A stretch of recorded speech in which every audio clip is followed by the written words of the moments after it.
Distribution provided by Cloud Sigma, the cloud that adapts to you. Visit cloudsigma.com/thisweekend for a free $200 credit. Today on the program, Red Tricycle, a startup I just found that tells me where to take my daughter every weekend here in Los Angeles. They've got over 200,000 subscribers to their email list, over $500,000 in advertising revenue from national brands. They're crushing it. It's a very interesting business, and it's one of those ideas that you're going to just bang yourself in the head and say, why didn't I think of that? Stick with us. Red Tricycle on the program today.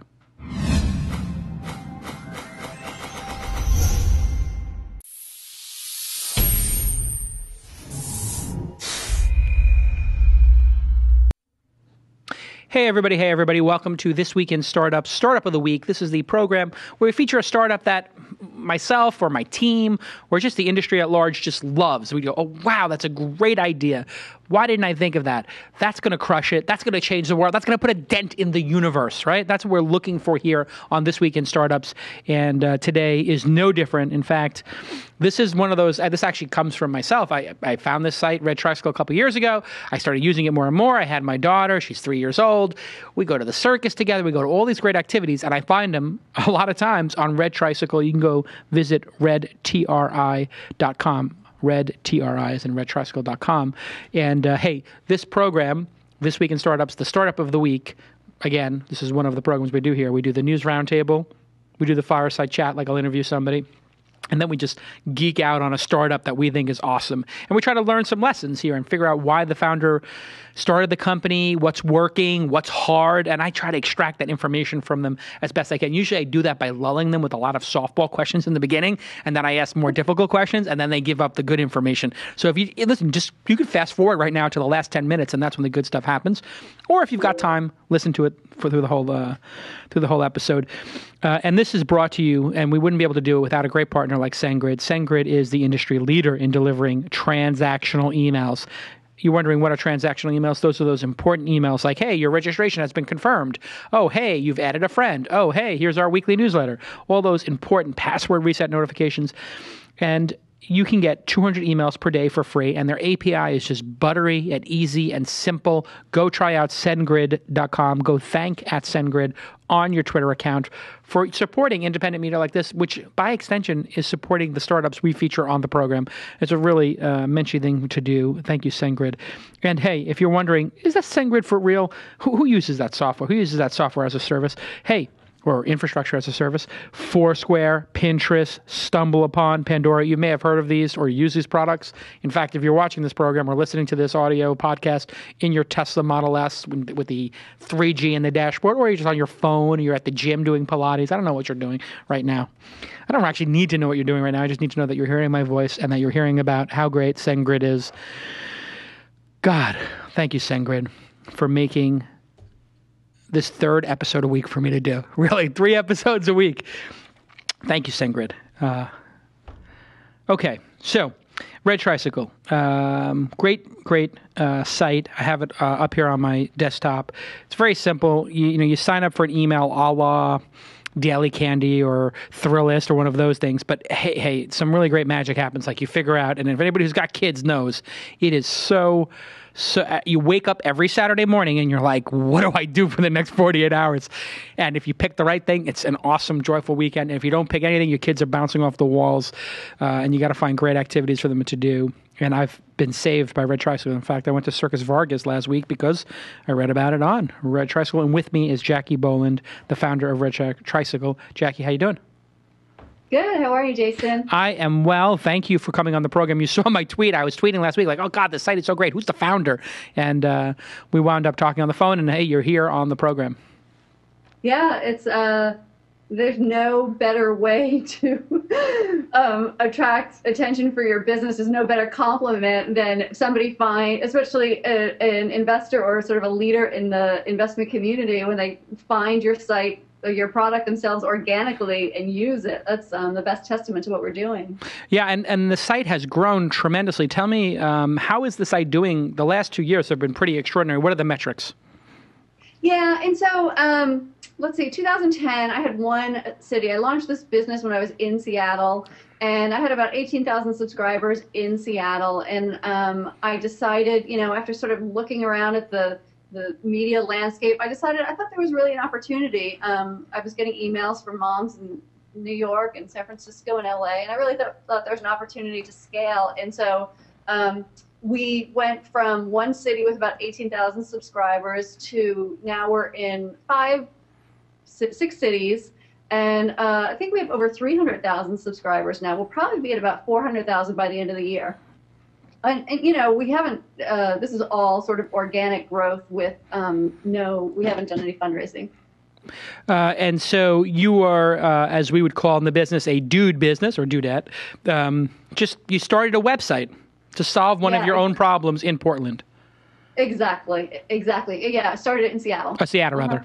And when did you know that this had, and what was it that led you to believe, hey, maybe this is going to go from a hobby, a job for one, to actually a real business? I did, when I started it in Seattle, you're right on that I wasn't sure. I was solving a problem for myself as a new parent and someone being new to the Seattle area. I was really looking at the city through a different lens, as urban hipsters, as we thought we were. My husband and I went out to dinner a lot. We went out to see live music. And suddenly, with the baby on the way, I was looking at the city differently and trying to figure out what my life was going to be like with kids and what elements I could keep and what I was going to have to get rid of. And so, when I launched Seattle, I thought that there was opportunity in other markets, but, after I launched Seattle, I don't know, Facebook took off and the whole internet was shifting towards social media. And I wasn't sure, we were essentially an email newsletter model, and I wasn't sure if that was going to remain relevant. And so I sat back for a little bit, and, 2 of my biggest competitors in the space were Daily Candy and Urban Baby. And Daily Candy got acquired by Comcast, and suddenly they weren't focused as much on kids anymore. And Urban Baby got acquired by CNET and then CBS, and suddenly they weren't doing much anymore. And so, my 2 largest competitors were suddenly sidetracked by acquisition. And I knew there was an opportunity because I was still getting those emails every week from moms saying, when is Red Tricycle going to launch in my city? So, so outside factors, really. I mean, if you think about it, you were looking at this business and saying, God, there's these big, intimidating companies out there. Maybe I could just, stay in my little, Seattle newsletter, keep it small. But when they faltered, you saw like, oh, there's this opening. I can run through it. I mean, it was opportunistic in a way. Yes. Mm-hmm. And is there some lesson in that, I think, about big companies maybe and their ability to stay focused or just perseverance as an entrepreneur? I think it's definitely perseverance as an entrepreneur. Red Tricycle has evolved from an email newsletter model to, a digital city guide. And we deliver content in a lot of ways through email, but through our website, through RSS and social media and soon a mobile app. And so, we have to keep evolving our product. It's not uncommon that when big media companies buy small independent ones, they kind of screw things up.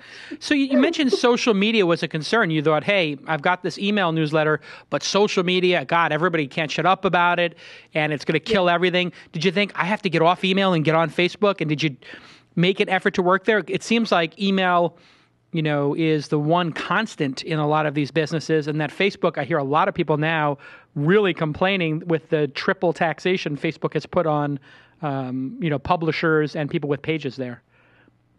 Yeah, and so it's interesting. I mean, I think if anything, Facebook and social media sort of helped our email newsletter business because, what we do is really like curated content.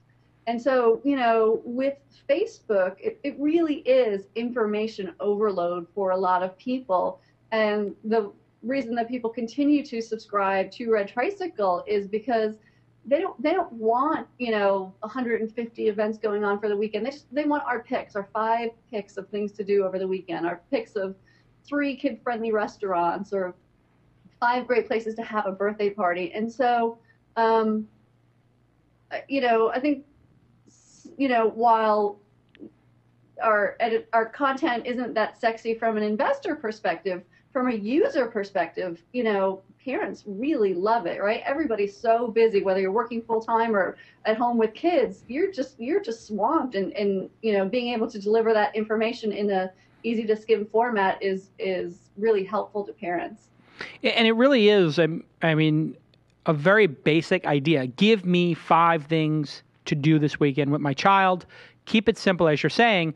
So it's almost like it's counterintuitive. If somebody had given you $10 million to pursue this idea, you would have been building a lot of complicated stuff. But because you didn't have that, you built something extremely elegant and simple. Talk Right. about simplicity in product development. Yeah, well, Simplicity by necessity, I mean. Yeah, exactly. Being When you broke. have Talk no about being money- broke and having no budget, Jacqui. Yeah, when you have no money, you do keep your product really simple. We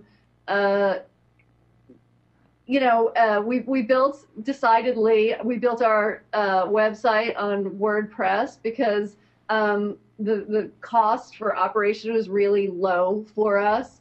We can have editors in different cities working on content for us and uploading it themselves, and we didn't have a lot of developer costs.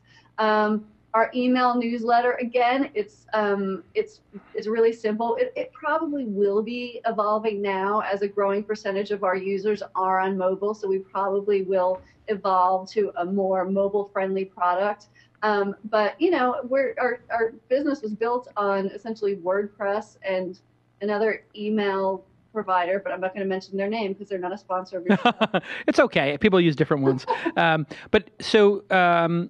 you brought up apps there, I guess, when you're talking about mobile.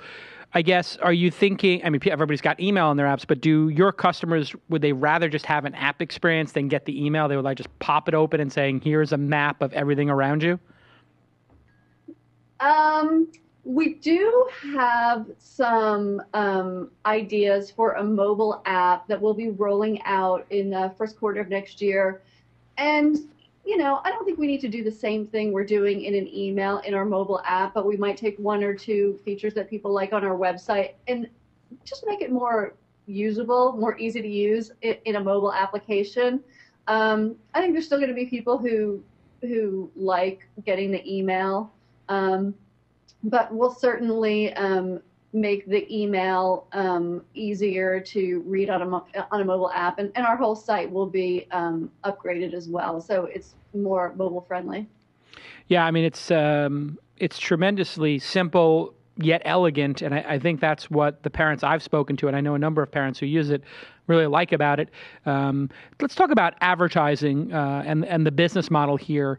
I believe people would pay for this, so I guess I have 2 questions. One, would people pay for this, and why not a pay model or a premium kind of subscription model, or have you played with that? And then number 2, hey, let's talk about this national advertising stuff you got going on, because I see Blue Cross of California all over the website. That's got to be a pretty awesome high CPM advertiser.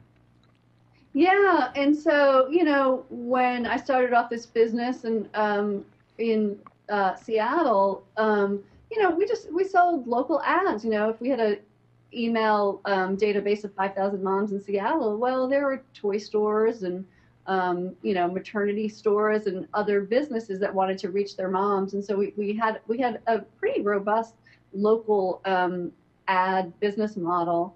And then, once we got to about 50,000 subscribers, that was really a tipping point for us. To be able to attract national advertisers, and our first big client was Disney, and it was a huge win for us. And they spent, I guess they were probably contributed about 25% of our annual revenue with one ad buy, and so having them in our portfolio was really a tipping point for, this year. Like you said, we have Blue Shield, we have Microsoft, we have Amazon. How does a like a mom and pop site, a non-huge Yahoo of the world, get such huge brand names? Because what I hear from people all the time is, oh, I can't get national advertisers. We're too small. They want big numbers. How did you do it? Yeah, and so my background is, I worked for about 15 years in media in ad sales. And so, we're continually reinventing what we can deliver. And I have a very creative national sales director. And so we're continually reinventing what we can.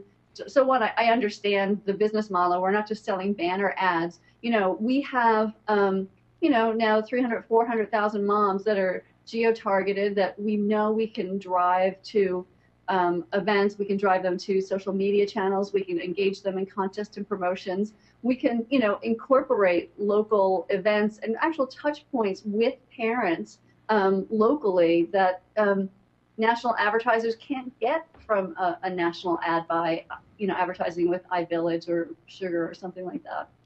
Yeah, I mean, it seems like you've done a really great job. What do they call this when you do integrated advertising on the site? I mean, conversational stuff. Yeah, I mean, that's a good phrase. I think Federated Media says, calls it conversational marketing, integrated marketing.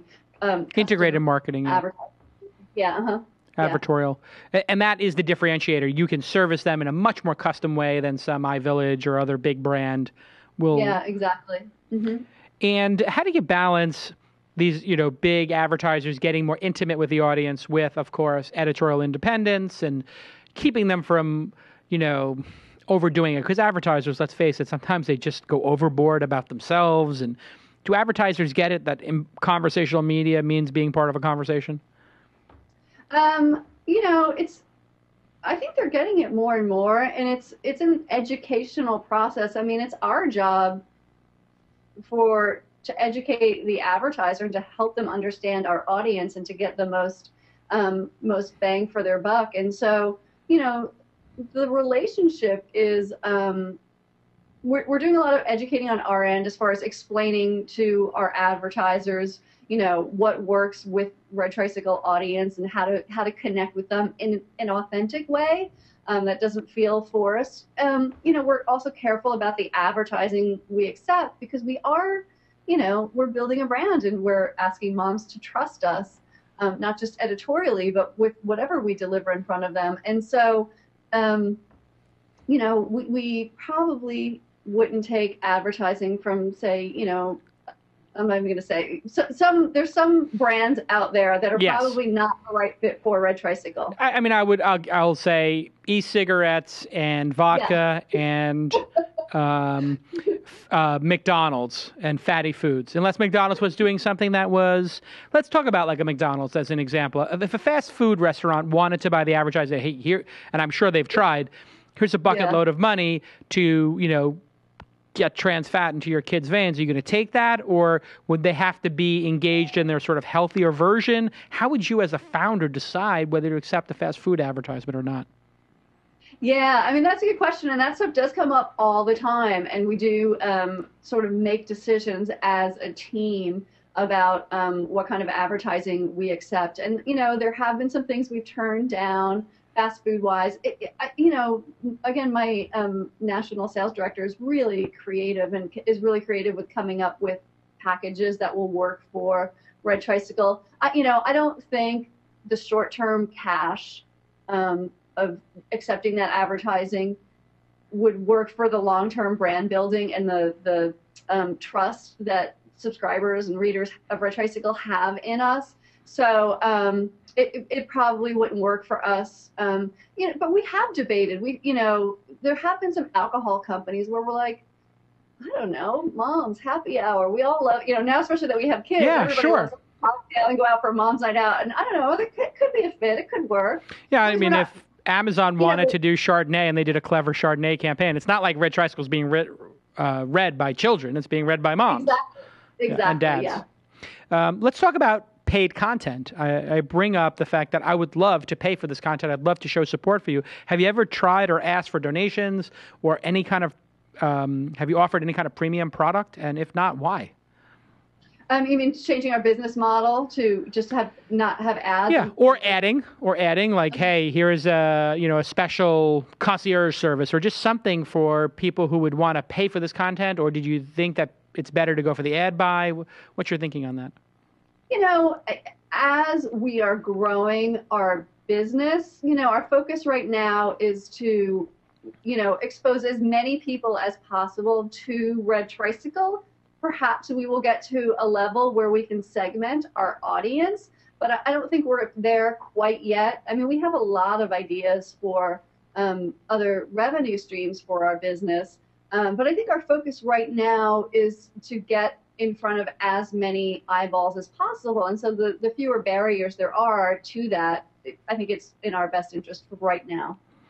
Let's talk about the, VC's reception to a business like this. Are venture capitalist angel investors interested in content, interested in community, or are those dirty words to them today in 2012? I can't say that, our business is that sexy for investors.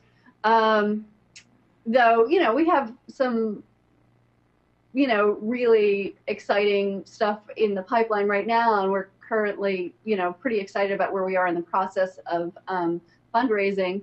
But I can't say it's been an easy path. It's a good thing I have a background as a salesperson, and I'm used to getting hundreds and hundreds of no's before I get a yes, because, I was definitely pounding the pavement. I would say definitely the reception in New York is a lot better than it is in Silicon Valley, just because, there's a lot more media out there. The Daily Candy and Thrillist are both based there, and that business model is very familiar with people. Yeah. But, if you follow TechCrunch and you can, an AngelList, you can dig around and find the right. It's a lot of work, though. You go through a lot of no's before you get a yes. It seems to me that we've had a lot of false starts with content and community, but obviously things like iVillage in the early days worked fabulously, and their stories are pretty legendary. But a lot of investors didn't make huge returns on that. They'd rather go for some platform. But it seems like now we see content being invested in by YouTube and by Microsoft and Yahoo and AOL, really leaning into content. Perhaps we're starting to see the sea change where the platforms think, hey, there's so many platforms out there, the content's going to be the differentiator, not necessarily the platform. Yeah, I mean, that's where we put our stake in the ground. And I as a consumer, I truly believe that. And I think there's a lot of interest right now in the intersection of content and commerce, and I think that's going to be sort of the next evolution of media. But we're focused on building a brand, and right now the brand Red Tricycle represents local family fun, and content is the biggest driver of building that brand for us right now. And so, what are the challenges now as you go from a mom and pop, sort of personal business to scaling it up? I mean, are you worried about losing the charm of it and the intimacy of it? What are the hardest things going to be? Hiring, raising the round? What are the issues? Yeah, and so, for good or for bad, having spent the past couple of years bootstrapping, I've really gotten to know every part of the business. I've done the programming myself. I've done the writing. I've sold the ads. So I feel like I know the business really well. I think editorially, we have such a vast network of moms in each city, of mom bloggers. I mean, there's really a great pool of moms who write from home, who are happy to, get paid for their services. I think what we do well is curate what they write. I think there will be challenges, as Red Tricycle grows from a boutique company where ad buys are affordable for, big brands to scaling to, 4 million, 6 million page views. And it's definitely going to be a tiered system of monetizing that along the way. And how do you keep editorial control and as you scale? I mean, you've now got, I don't know, 6 or 7 cities, I think, and obviously this could be 50 cities. How do you ever maintain editorial excellence? Have you thought about that? Is it just going to be throwing a bunch of humans at it? Yeah, I mean, we spent a ton of time thinking about this, and I have to say, Daily Candy and Thrillist, and there's a lot of businesses that do this really well. And so, our model has been one managing editor or editorial team here in the Bay Area, and then freelance writers in each city. But as we grow, we'll probably hire a city editor in our bigger markets to manage the local content, to make sure and we've been working with some people long enough at each of those markets that we trust them. And, we have very specific editorial guidelines. We've definitely worked on our editorial voice and branding strategy for a long time. So even, the events we include in our calendar, there's like a 3-page list of what is a Red Tricycle event, what's not a Red Tricycle event, what makes it onto our calendar. And what makes something not, would you say? What's something you say, we don't want to include that kind of stuff? What would not make it onto our calendar? Like story times, recurring events. Red Tricycle is really about discovery. And so every week we're trying to balance, something that maybe is not on every single parenting calendar. It's a hidden gem. It's a food truck stop that you could bring your kids to, or a street festival that's kid friendly. It's sort of keeping the essence of what you loved about living in a city and inviting your kids to participate in that as well. And so the things that everybody knows about, the story times and stuff like that, probably wouldn't make it onto our calendar, because we're trying to help people discover new things. It's not to say that those events aren't great, because they are, but right. But if there's a weekly, story time at a kid's place, you don't need to put it in there every week. You want to go for the unique stuff. Well, listen, Jacqui, I'm enamored with the business. I'm a loyal follower and fan. I hope you do come out with a paid product, or so I can give some money to this wonderful effort. I'd love to be able to pay for an app, or somehow contribute to it. I feel like I'm just a taker. I'm sure you must get that from a lot of your folks. I guess final question for you. You talk about discovering your city. It reminds me of a guest I had on who had started a company called Groupon, Andrew. And he said, hey, I started this thing so you can go discover your city.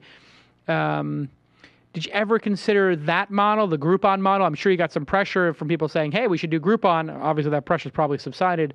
Why didn't you? Or have you tried? Or are you considering it? Yeah, we did. We did a little bit of testing with it.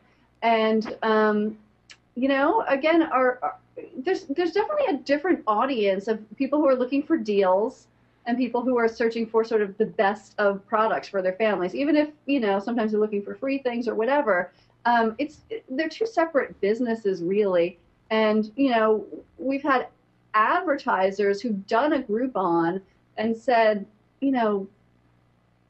Red Tricycle, one Red Tricycle customer is equal to 10 Groupon customers.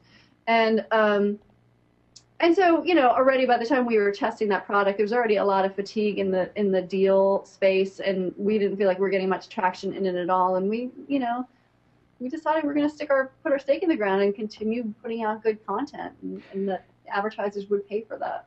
Any chance that you might be able to, I see we have the, I'm in and I can share the post, or I could say it sounds cool. But what about actually booking an event? Have you thought about a booking engine? Is that something that? Yeah. I mean, as we build the Red Tricycle brand, and if Red Tricycle represents local family fun, I do think that it should be a one-stop shop. That yes, you can not only find the cool events there, but you can get them at the best possible price, and you can purchase your ticket right there. Yeah. And have your ticket right in a mobile version. Yeah, it should be all one step. Well, there you go, folks. I think you're seeing the great evolution of a content site that was a passion-based project that's now turned into a business, and obviously a founder who is really firing on all cylinders. Jacqui Boland of Red Tricycle, thank you for being on the program. Thanks, Jason. And if you would like to pitch a company to be on the Startup of the Week or This Week in Startups, Don't bother. We don't accept pitches. I get pitches all the time from people. Hey, can you put this on? If you're pitching us to be on the show, it's probably because we don't know about it. I don't mean to be stuck up or something like that, but you got to earn it to be on the program. You got to make a great product. You got to make a great service that people love, and then we find out about it. Sure, you can tip us off. You know, I'm at Jason on Twitter. But honestly, I got to tell you, the people who write these long pitches about why they should be on the show, I feel like just shaking them by that, collar and say, hey, listen, buddy, make a great product, and then we'll invite you to be on the show. But don't write me a 20-page email, the team lobbying to get on the program. I know it's 100,000 downloads. It's a big deal to be on the program now. Make a great product. It all starts and it all ends with making a product that people care about. And you saw it today with Red Tricycle. I mean, people are crazy about this product. And parents, when you go to your nursery school and somebody mentions Red Tricycle and 7 of the 10 people are like, oh, yeah, of course. And the other 3 are like, what's that? And everybody's like, you don't know? That's when you know you got a breakout success on your hands. And that's what I think Red Tricycle is, a breakout success. You'll be hearing about it for years to come. Everybody go to redtry.com. And we'll see you next time. And thank you, SendGrid. And we'll see you next time on This Week in Startups.